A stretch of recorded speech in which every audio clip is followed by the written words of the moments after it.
Good evening, this is Tony Lopez and you are on Business TV program. My co-host Beth Lee is not around, she is out of town. And tonight we are going to discuss the most important sector of the economy, agriculture, and one of the most pernicious problems of this country, smuggling. And also the advocacy of our guest tonight, no other than Senator Cynthia Villar, the chairman of the Senate Committee on Agriculture. Welcome to the show, ma'am. Good evening, Tony, and good evening to our televiewers. By the way, congratulations. You have done very well during the past hearings of the Committee on Agriculture. You pinned down the problem right away, identified the major personalities involved in the problem, and defined what possibly can be done in terms of legislation and reforms. Yes. So far, ma'am, based on the hearings, what are the major findings of your committee? We're not yet finished, but we can see that smuggling is very big in this country. Yeah, very big. Especially rice. Yeah. I mean, we can see that there should be major reform in our Bureau of Customs. Yeah. And maybe define the policies on the supply of rice, whether we'll liberalize or we'll continue with our quantitative restrictions on rice, and then maybe prod in a normal way the DOJ to file cases against this smuggling, so that there will be a deterrent. Because if you don't file cases, then they would think that you will not be doing anything against them. In terms of the scale, Senator, how big is smuggling? Billions of pesos ang involved, no? Sinasabi nila in 2012, they compared the amount of rice shipped to the Philippines. 800,000 tons ba yan? No, the difference. The amount of rice shipped in the to the Philippines, and then the amount which passed through customs. Yeah. And the difference is 800,000 metric tons, which in peso amount would amount to something like 16.8 billion. 16.8 billion. And the duty would be 50%. So we're talking of 8.4 billion 8.4 in 1 year. Yun ang nawala sa gobyerno. Nawala sa gobyerno. And can you imagine the effect on our farmers? Yeah, on our farmers. There's an oversupply of 8.4. So ang epekto po dahil there seems to be an oversupply, nade-depress o bumababa ang presyo ng bigas sa farm side. Pero sa retail side, ang epekto mas mataas pa, no? Because there is purely profiteering.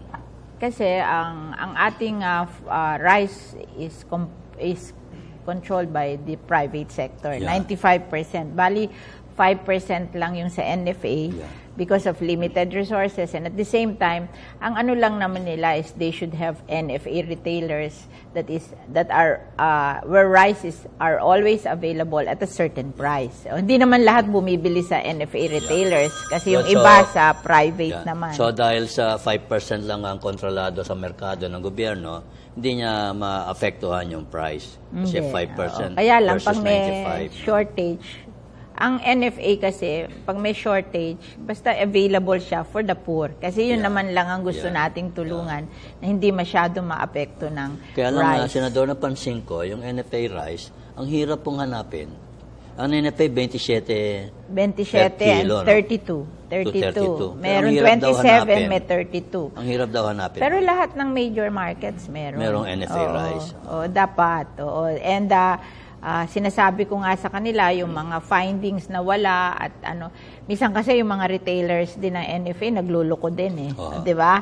So they suspend these retailers nagluloko in the sense na hindi rin nila pass on as commercial rice yung government rice na under control, no? So yung mga markets na palagi nalalagay sa dyaryo na walang NFA rice, pinupuntahan na nila ngayon. Sabi ko, obvious naman, it's either Caloocan or Quezon City. So, may nag-ooperate doon. So, puntahan nyo na yun and check your retailers there.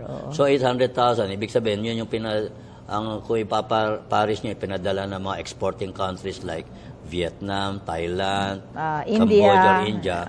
Sobra ng 800,000 tons tonelada. That means smuggled yun. Tapos hindi nagdaan sa customs. Pero That's 800,000 sa 2012 lang po yun. How about 2013? Umabot po Sabi ba nila, na 1 million daw. 1 million, lalong lumaki. Lalong lumaki. So, 1 million. Kasi nga, hindi nila ini-stop. Walang reform sa government to stop it. So, syempre, mas na-encourage. Pero ngayon, siguro, since people are conscious of the issues, medyo naghihigpit sila. Naghihigpit. So, 1 million, ang assumed price 21 pesos. No, it's parang sa dollar, no? Parang ang peso amount nun kasi syempre Per mas kilo, mura basic. doon plus the transportation. Parang ipinepeg nila sa 1,000 per sack, 1,000. which is 20 billion. 20 billion. And the loss in taxes would be 10 billion. 10 billion. So, for 2 years alone, the losses would be more than 16 billion. Yes. Oo. Malaki po yun kasi Malaki. Conditional cash transfer program ng gobyerno, that's already 1/3. Oo. Kasi kung sa based on the 45 Yes. billion. At saka supposed to be, there is a law about the quantitative restriction on rice. At ang part of the duty na makukuha dyan would go to ASEF, yung Agriculture Competitiveness Enhancement Fund. So kung walang nakukuha na duty, wala rin pupunta sa ASEF. Kasi under the World Trade Organization, dapat ang pag-aangkat ng bigas, wala nang tarifa, zero tariff or But duty. we've worked na But since to protect our farmers, we work for what they call quantitative restrictions. No, we have a law.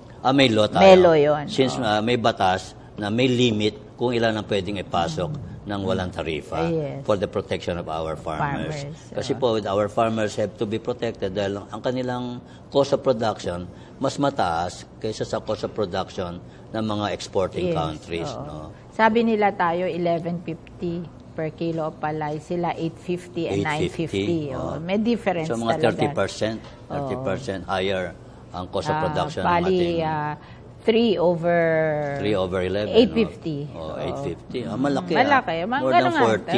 40%. 30%. Something like that. Biro mo ipapasok mo. Kawawa naman yung farmer. Wala na siyang insentiva na mag-produce. Iyon ang problema natin. Parang magiging yung parang self-fulfilling na hindi tayo magiging sufficient kasi it's not anymore profitable for the farmers to plant rice. So once na hindi naman siya magtanim, lalong magkakaroon ng shortage. Lalong magsasamantala yung imported rice. At saka yung self-sufficiency in rice natin, hindi na natin ma-achieve. Mahalaga po yung rice kasi under the consumer price index, yung basket of goods na kinukonsume ng ating mga family or households, 55% food. Yes. And out of the 55%, 15% rice. Ibig sabihin mo, sa bawat 100 piso ng household expenditure, 15 pesos ang napupunta sa rice pa lang. It's a national issue and it's a political issue. Yeah. We break in the meantime for some important announcements. This is Biz News. Our guest is Senator Villar. Stay with us. Okay.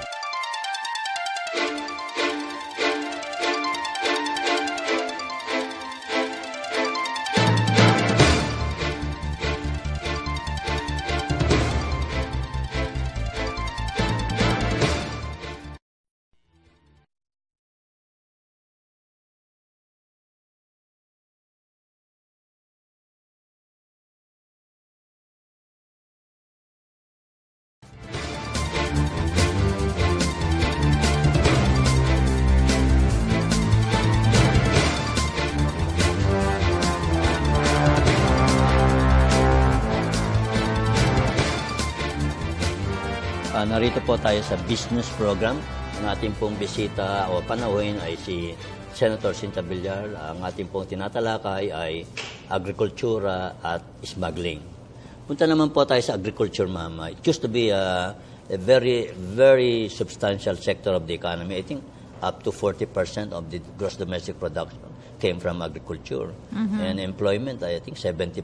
Tama ba yun?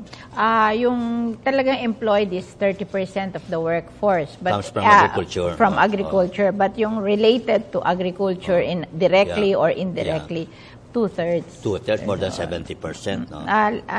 Parang 66. 66 and 2/3. Tapos po, dati po, ang ngayon lang po, ang share ng agriculture to the economy, 14% po ba, di ba? Sa bawat, GDP, sa bawat 100 piso na pinuproduce ng ekonomiya, 14 na lang ang galing sa agriculture. So, ang lakas po ng decline. Paano po nangyari yung ganyan, Senadora? Just like yung manufacturing natin, we killed our manufacturing sector. And now, parang yung agriculture, hindi ba sinasabi na rin nila yung smuggling din? Opo. Yung when this kind of industries cannot compete, then they go down. And then dahil yung smuggling will not be able to let them survive. Di ba? Sa manufacturing, ganun ding nangyari. Hindi rin ako nakakompete yung ating mga manufacturers sa ano. So, dapat yung liberalization, we should look at it na dapat dahan din kasi that would kill. Saka, parang theoretically, no? Kung babaksak po ang agriculture, babaksak din ang manufacturing. Kasi po yung raw materials ng agriculture, ng manufacturing, galing yun sa manufacturing, at sa agriculture. Halimbawa, yung mga food. Mangga, gagawin mong dried mango, o kaya pickles, galing sa mga at saka ang food. defect din ngayon ng agriculture natin, we are not into processing. Yan, processing. Parang agriculture Ganun per lang, se. Pero dapat may kasamang processing, so, dapat mechanization. Ng value added. Wala. Dapat hiniwa-hiwa yung prutas para maging kung anong klaseng pagkain. At saka, halimbawa, may supply ka ng ganung agricultural products tapos hindi mo mabenta because bagsak ang prices, dapat ma-process mo into another form para hindi, kasi yung iba binubulok na lang nila pag hindi kasi sila makakompete. Kasi pag nasa botelya mo as processed product, mas mahaba ang shelf life and higher ang value and higher ang price. Diba? Tsaka nasa-salvage mo yung mga... Diba, ang mango, siguro sa plant, sa farm, galing mga 40 lang yun. Pag pinrocess mo, ang equivalent siguro yung 200 piso. No? More value added. At saka kung halimbawa, yung mango, bumagsak ang presyo, hindi ka makakompete, you have an alternative to process it. Iwain mo na lang. Ang mango, lahat halos magagamit mo. Pati balat. In fact, yun ang problem sa provinces. Pag hindi sila makakompete sa price, imbes na i-transport pa nila at pagbili nila, binubulok na lang nila. Hindi na nila. Kasi additional investment pagdating sa market, hindi rin sila competitive. Kasi sa diba? mahal ng gasolina, no? Dadali mo pa sa merkado. Tapos wala namang efficient transportation o walang magandang infrastruktura. Tinatawag na farm-to-market road. Marami tayong problema. We should start solving them if we are to go into liberalization in 2015. Kailan ayusin muna. Ayusin. ASEAN yan, no? ASEAN, no? In 2015. By December 2015, lahat ng countries na nasa ASEAN, which are about 12 countries, Philippines, Indonesia, Thailand, Malaysia, tapos pati Cambodia, sama, Vietnam, Brunei. And they are all preparing. And they are all preparing to be competitive in 2015. Mas sophisticated ang kanilang agrikultura, lalo na ang Vietnam and Thailand. No? Mas mechanized. Mas sophisticated din ang kanilang manufacturing sector. Mas mechanized sila. So dahil sophisticated sila, efficient, lower ang kanilang cost of production. At mas subsidized. Subsidized sila ng gobyerno. Dahil lower ang cost of production, competitive, tatalunin nila yung produkto ng Pilipinas. Definitely. Kasi lalabas yan, borderless, no? Hindi na pwedeng sitahin ng customs, no more tariff. So yung patis ng Thailand, papasok dito, papatayin niya yung patis ng Pilipinas. Napansin ko, parang mas malasa pa yung patis ng Thailand Kinopia lang tayo, pero in-improve nila. Mas maganda ang packaging, dinagdagan ng condiments, ganyan. Saka, dahil may volume, lower ang price. Lower ang price. Daing na bangus natin, lalaban sa... May bangus ba ang Thailand? Hindi, I think hindi sila masyadong, parang hindi sila strong doon. So strong tayo sa bangus. Medyo. Pero yung lapu-lapu, meron silang tatawag na garupa. Ayun, doon. So ang laban nila natin, pagsariwa. Sariwang crab, sariwang hipon, sariwang lapu-lapu. Yun ang parang pinakalaban natin. Pero hindi enough market yun Pag sariwa naman, you need very efficient transportation. Hindi mo pwedeng sakay sa barko, sakay mo na sa aeroplano. Kasi mayroon siyang time shelf life. No? At saka if you would observe, tayo ang pinakamalaking coastline in all the countries in the world. Dapat strong tayo sa fishing. Kasi natural gift natin yun Pero hindi tayo ganun ka-strong sa coastline fishing. natin, twice the coastline of the United States in terms of length. And we're even longer than China. Yeah, we have the longest coastline kasi nga 7,000 islands natin napapaliguran ng coastline. Kaso tayo rin naman ang pinaka ano tawag dito, Porous. disaster prone. Disaster prone. Yun Tapos naman sa din dami naman ng negative sa coastline atin. natin, ang dali mag-smuggle, no? Hindi mabantayan ng customs sa dami ng island. Mabigat din, yeah. So, yan ang mga problema ng agriculture. Sa Senado po, ano mga binabalak niyong panukalang batas para at least solusyonan itong mga problema nito? Of course, we're waiting for the reforms that would ensue because of this rice smuggling investigation. So may reform sa DA, may reform sa BOC. Yeah. And then, of course, DOJ has to file cases. So, but in the long term, yung agriculture, marami kami nakalinya na mga ipapas namin mga batas. Like, for example, the coconut farmers are the poorest among all the farmers. 50 pesos a day ang average and income. Fishermen also the poorest of the poor, no? Fishermen. So dito meron tayong Coco Levy Fund na 100 billion pesos na andon. So we will try to pass a law that would determine what to do with the Coco Levy Fund to help the coco farmers. Yung galing sa San Miguel shares na prepared na kinonvert into cash, no? So naghihiring na kami dyan so that we can determine a law that will determine how to make use of the fund for the benefit of the farmers. Yung 100 billion po man, nasaan po yan nakaparada? Yung 30 billion nito nasa investment pa, but the 70 nasa treasury bills na. Treasury bills.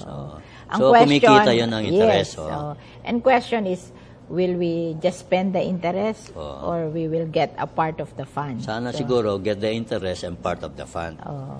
Kasi 70 billion naman yon at 7 billion per year. And how to do it to benefit the farmers. Yun yata mahirap po. Hindi nila alam kung sinong ahensya na the law will determine. At ayun ang gagawin nyo. Kasi parang may suggestion na there will be a committee to manage the fund. Oversight committee. To decide what to do with the fund. Mahirap for yung committee, parang masyadong maraming madunong pagdating na sa committee. Kung ilalagay mo naman sa law kung ano yung magagawa nila, you will limit it, then that can be controlled, di ba? Okay. Ilalagay mo as provision of the law kung saan nila dadalhin yung fund, sila lang yung ma-manage, di ba? Okay, mga kaibigan, nasa coconut na po tayo at paano paunlarin kasi po parang patay po ang ating coconut industry. Stay with us for further discussion.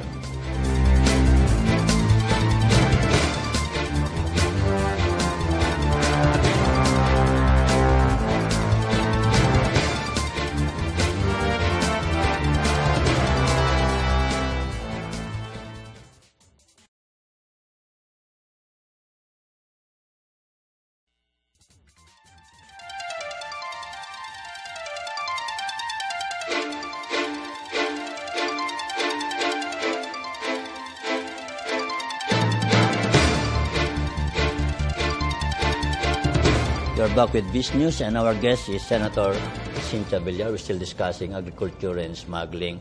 So sa coconut, na-file na po ang bill to create the agency that will manage about 70 billion worth of coconut funds. 170 na ang nasa treasury bills. The 30 is still investment in some companies.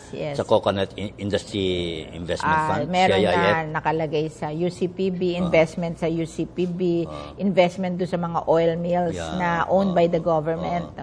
Pero mga oil mills, hindi po masyado kumikita, no? But, kumikita minimal, pero yung mga oil mills na yun na nagpo-process ng mga coconut products. Kaya ginagamit din ng mga coco farmers yung oil mills. Hindi nila alam, kanila yun. Kanila. Yung pong bangko, ma'am, yung United Coconut Planters Bank, ano po ang plano dyan ng gobyerno? It's still existing, but ang concern dyan ng Coco Levy, iba naman yung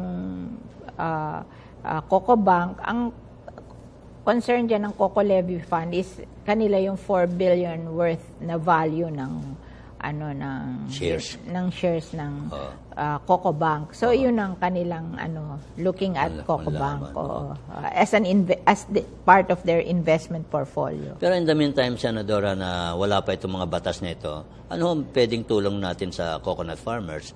Kasi devastated sila. Nung Typhoon Pablo, na-wipe out ang Mindanao coconut plantation. Typhoon Yolanda, na-wipe out ang Eastern Visayas coconut plantation. Yung Philippine Coconut Authority.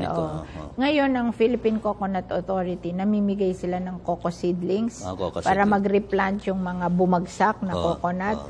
And so, they give coco seedlings and they have this cash for work na pag nagtanim ka ng coconut, you're paid 300 pesos per day for a period of, I think, 3 weeks. O ganon. May cash for work. Malaki yung 300 kasi in some places, ang minimum wage is only 240. Yes. Patapos yung nagbibigay rin sila ng banana seedlings.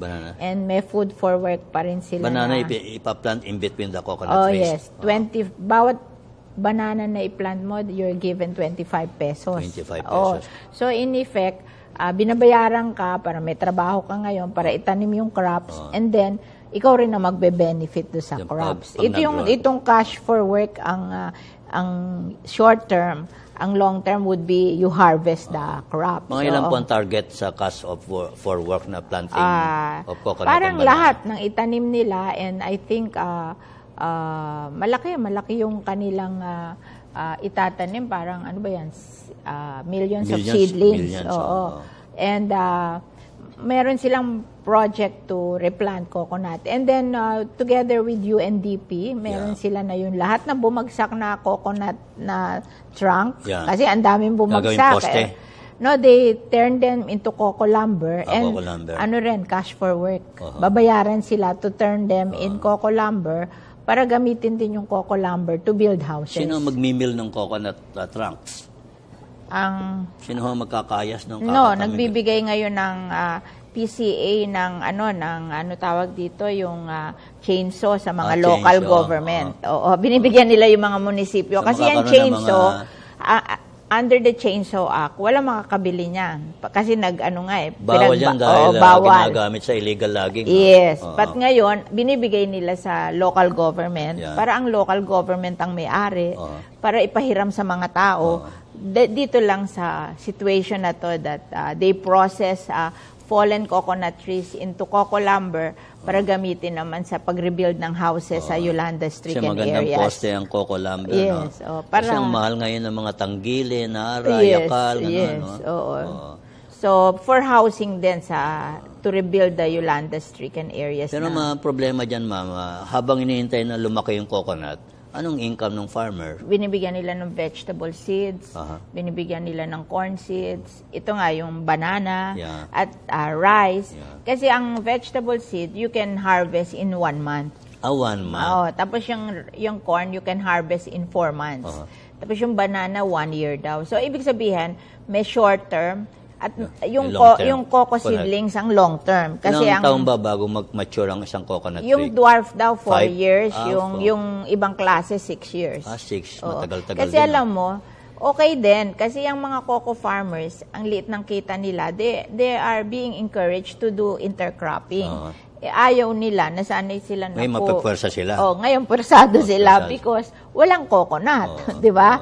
They have to wait for 4 to 6 years to harvest. So ngayon, matututo silang mag-plant ng other crops. And then by the time humarvest sila sa coconut, sanay na rin sila dito. So meron silang income source for 4 months, for 6 months, for 1 year, and for 4 to 5 years. Okay. Pero saan po manggagaling ang pera to finance this replanting programs? May budget ang Philippine Coconut Authority. May budget sila. May budget. And we hope na yung Coco Levy will be able to add additional budget for them. Di ba? May budget sila. Then, ano ang status ng bill to create this oversight committee to handle the Coco Levy Fund?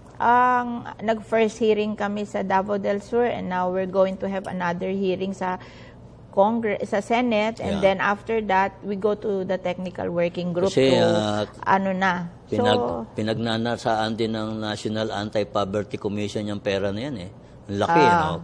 Kasi supposedly, dahil ang pinakamahirap na Pilipino, mga coconut farmers, yes. so dapat may poverty alleviation program. Marami na silang suggestion kasi, di ba, nag-hearing na kami sa Davao del Sur, which is the one of the biggest producer of coconut in the country.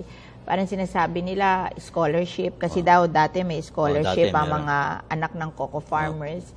They want healthcare. Healthcare. Oo. And of course, yung replanting ng coconut, yung to revive the industry, siguro other things that will modernize the industry. In fact, they're proposing yung mga, they call it coco hub, na parang in certain portions of the country, magtatayo nun, it's for processing. Processing. Para hindi na enough na yung puro kopra. Kailangan, kasi ngayon moda na ang coco water, coco sugar. Marami ng moda ngayon, yung extender sa pagluluto, no? Yung paggawa ng food ng coconut. So, marami pa tayong magagawa. In fact, they say that the coconut is the tree of life. Of course. Kasi marami kang magagawa sa kanya. And, diba?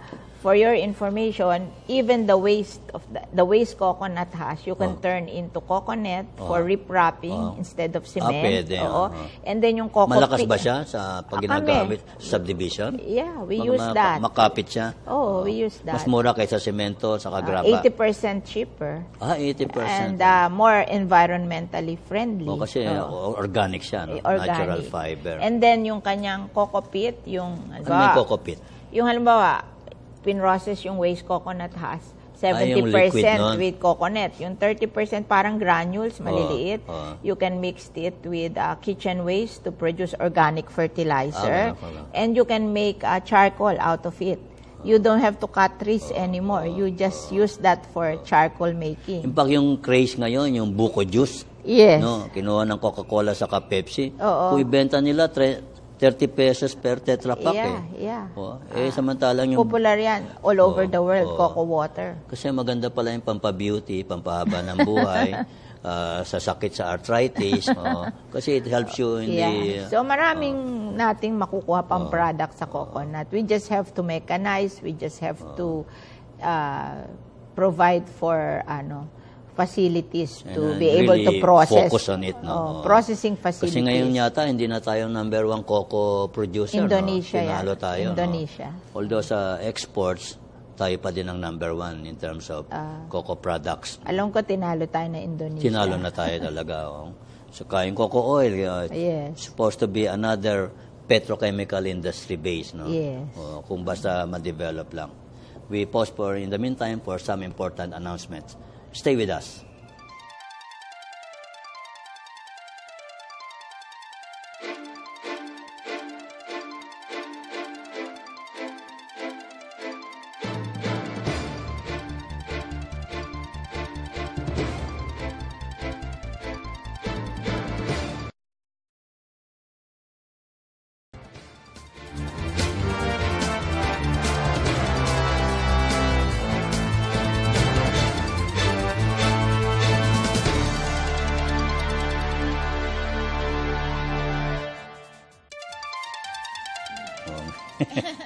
Senadora, we are still on business. Senadora, yun namang business ninyo, Vistaland and Lifescapes, is one of the biggest and pioneers in property development, especially for the middle and low-end families, no? You're still the number 1 in that market segment. And kumusta naman po ang participation nyo doon? I don't work there anymore. You don't work there, no? I spend my time sa Senate and then in our foundation, yung Villar Sipag, of which our advocacy is poverty reduction. Yung water lily, ginagawa niyong mga mats and fabric, I'm doing that in... ngayon, very extensive kami sa Laguna Lake. All the barangays in Laguna Lake, we're trying to train the women to be able to manufacture weave banig, which we sell to DSWD. From water lily? Which we sell kasi to... daming binabarahan ng water lily yung Laguna Lake, no? DSWD. And then the other one is in the Liguasan Mars in Maguindanao. Liguasan Mars, di ba dangerous doon? tinutulungan gumagalugad kami yung mga MI at saka MN, no? Tinulungan kami ng gobernador, so it won't be dangerous for ganun us. po. And besides, ang target are women. Sa Laguna Lake, Senadora, how many women are you targeting? Kasi there are 140 barangays, we're targeting 50. 50, for one-third. every barangay. Pero from our experience, pag nagturo ka ng 50... 50 women, pero 140. That's almost 2,000 women. Tapos, pag nagturo ka, family nila yan eh. Family, they do it as a family. Pag nagturo ka, usually ang unang productive, mga 10 out of the 50. 10? Out of the 50. So, we're targeting kung 140 times 10. So, yung water lily, ano bang properties ng water lily that makes it an ideal product, end product? Yung stalks. Handicraft. Yung stalks. Long Kasi stem. yung stalks, long stem, mga 3 feet. And then ifina-flatten mo yun kasi mabilog. Ifa-flatten mo, tapos iwi-weave para na maging banig. fiber. Banig. Matibay siya. Matibay. And besides, organic, no? Yung binigyan mo na ng hanap buhay yung mga babae, natanggal mo po sa lake na nagpapabaha ng lake. And then nagagamit din naman talaga ng DSWD for calamity assistance. Ayan. Magkano kinikita ho ng mga women beneficiaries? Mga 1 to 150. 100 to 150 per a day. Per day? Pero okay part-time. Kasi nasa bahay lang sila, no? Bahay. Part-time. Kasi they take care of their children at the same time pag wala silang ginagawa. And even the children tumutulong minsan. So yung foundation mo, kung ako yung babae, pupunta ako sa center, mag-enroll ako para matrain ako. No, we go to the barangay. Sa barangay? Punta ako sa barangay bahalang hall. pasahe. So kami, yung trainer namin, we'll go to the barangay, we'll assemble them, we'll teach them, and barangay by barangay. Kasi kami yung training, and then we give the equipment. Yung product, binibili ng DSWD. Ano may kailangan pang sewing machine din, ha? Hindi, by hand talaga. By hand, handmade. Hand Di weaving. pwede mga bags dyan? Pwede rin lahat. Kaya lang itong banig, sa market. So, mas gusto ko yung may market para may pera Banig agad pwede sila. sa mga Yolanda victims, yes, no? 1 million families lost their homes. No? Kasi sabi, katulad nga ng DSWD, they're giving CCT for just... Conditional cash transfer. Ito, may kapalit pang banig. So, may effort talaga. May effort, Saka yung banig siguro ng water lily, masarap higaan. No? Malamig, Saka malambot. Hindi ka nanggagasgas sa balat mo. No? Malambot na malamig. Yan ang size ng isang banig. May prescribe sila parang 30 by 80 yata. Centimeters. Basta merong prescribed size ang DSWD that we do Usually single, but nagbigay na sila ng standard 30 size. inches ba o centimeters? 30 inches yata by 80. That's almost 3 feet, no? By 80. The size of an average Filipino. Yan. May pinrescribe sila okay yan. Pero matibay ba yung banig na water lily? Naman, I'll send you.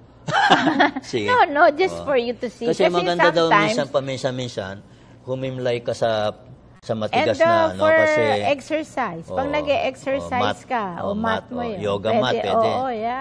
Saka I'll send you so you have an idea. Maganda kasi, din yung lie flat. Paminsan-minsan. paminsan-minsan. Hindi na lang puro kutsyon. Para At saka masanay. mas malamig nga. At saka flat na Natural flat. ventilation. So tapos pa, going to agriculture, kamusta naman ang future ng agriculture? Masama pa din? Parang ganon? We're trying to, ako kasi yung committee ko, we do legislation, but we have oversight functions din. May oversight. Na binabantayan din namin yung mga programs nila, how it is being implemented, and kung may suggestion kami, nagsasuggest din kami. And we can investigate if there are abuses. Lagi niya pinapangako, magkakaroon na daw tayo ng self-sufficiency kaysa mag-export tayo. Kamusta po naman ang nag-export tayo ngayon ng nag-export tayo? But yung mga brown rice, yung brown mga rice, mga ang mahal ng brown rice, yun, yung ganon. 65 pesos per kilo. Yung mga upland rice, yun. Gawa ng igorot. Doon tayo nag-e-export. Pero yung ordinary rice for the ordinary Filipinos, we import.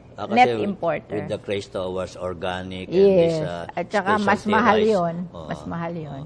So we're competitive so, there. So totoo nag-export talaga tayo? Yung ganon. Specialized rice. But not the... Self-sufficiency, medyo mahirap. No? Parang kulang yata tayo man mga 2 million tons a year ng No, rice? no. Ang Shortage? in-import nung last year, parang 200 plus metric tons, 200,000 metric tons. Pero under the WTO, we're supposed to be importing, kahit na hindi shortage, 350,000 metric tons. 350,000. Pero that's a big way kasi before, ang importation natin, 2 million 2 tons a year, million, more than 1 million. 1.5, Bumaba na ano, ngayon. Except this January, 500,000 metric tons Ang dumating. came because of Yolanda. Parang Yolanda, buffer nila sa buffer. Yolanda. I hope that would be the last Pero of the ang year. policy, Senadora, the quantitative restrictions will remain. Will remain. Mga for 3 years, no, up to 2017. Tama ba yan? 2017. 2017. And QR means how many tons can you import na limit? Yun nga, under WTO, 350,000 metric 350,000, tons. Yun ang MAV, minimum access volume. Pero ngayon, lumalagpas dyan. Yung Umaabot smuggled. na 1 million tons. Yung smuggled. Not the hindi sila lumagpas. Ngayon lang, because of Yolanda, nag-import sila ng 500,000. But ang malaki yung smuggled. So yung smuggled na 1 million tons, Hindi siguro kasali yun. Nasa pier pa ho yan, no? Ang policy to seize them Yeah, or release them. Seize them. Seize them. Pag sinis mo, kanina sa Bureau of Customs, Yes. sa gobyerno, Bureau then yung of auction ng Customs. gobyerno. Ang problema, kinu-questionan yung auctioning kasi bakit Nanalo din yung smuggler. baka bumalik din sa smuggler. So parang gusto nila ibigay na lang sa government. Bigay na sa NFA. Ganun. Ba't di na lang bigay sa mga Yolanda victims? Hindi nga, sila magbibigay. Sila na bahala. Parang make use of it. Pwedeng DSWD, NFA, gano'n. Pagbili doon sa mga ano. Kasi kung ipagbibili mo sa labas, kahit sabihin na Nagde-depress auction, naman sa merkado, no? auction, minsan, ano ba yung Mamanipulate auction? din, mamanipulate Yun, din. Kaya Pero that is another question of policy. What do you do with smuggled rice? But does the government have enough warehouses to store this? Pwede naman sila mag-rent eh. Pwede mag-rent. Okay. Babalik po tayo. Stay with us. This is Business and our guest is Senator Villar.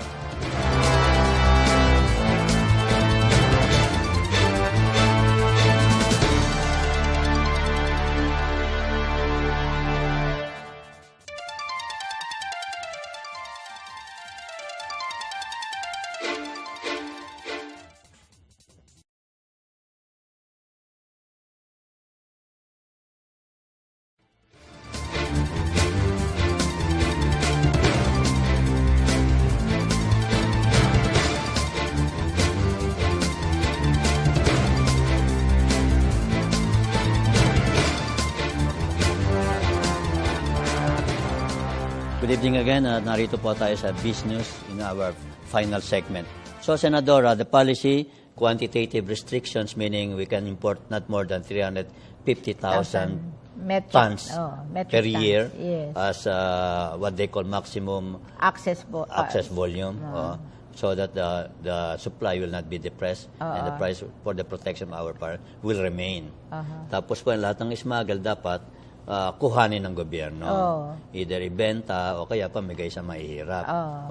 Tapos pangatlo po, there will be legislation o mga panukalang batas para to reform the rice setup, coconut setup, and to benefit other agricultural sectors. No? Plus yung Bureau of Customs na system nila on how to deal with imported rice. So paano, pag may dumating na smuggled rice, kunin dapat ng gobyerno kaagad yan? Basta walang import permit. Walang import permit. Smuggled na yun. Yun ang definition ng smuggled rice. So dapat kakargahan ng DOJ yung mga smuggler. Yes. Pag kinargahan, dapat arrestuin, ikulong. Ang problema dun sa smuggling, it's available offense. Available. Magkano po ang bail? 10,000 pesos? Ewan ko nga kung ano ang bail dyan, but it's available offense. Kaya meron ding naka-file na nagawing economic sabotage. Economic sabotage. May naka-file na bill. Bagay, billion naman pala ang involved. Kaya lang, bailable ang economic smuggling. sabotage. Saka, ang problema po, yung walang yung shortage of food, no? Kasi maski na may smuggled, parang kulang pa rin ang pagkain. Yung presyo ng bigas, ang parang standard na price ngayon is more than 42 and the highest price is 65 per kilo. Kasi nga Paano nasa ho yan? private sector yan eh. Dapat pag ganyan na ina-abuse na, DTI will come in. DTI, Oo, price control. Kasi price control. Kasi wala na, ang NFA kasi, ang assurance niya lang, yung kanyang NFA retailers should sell at 27 and 32. Pero yung others, DTI na yan.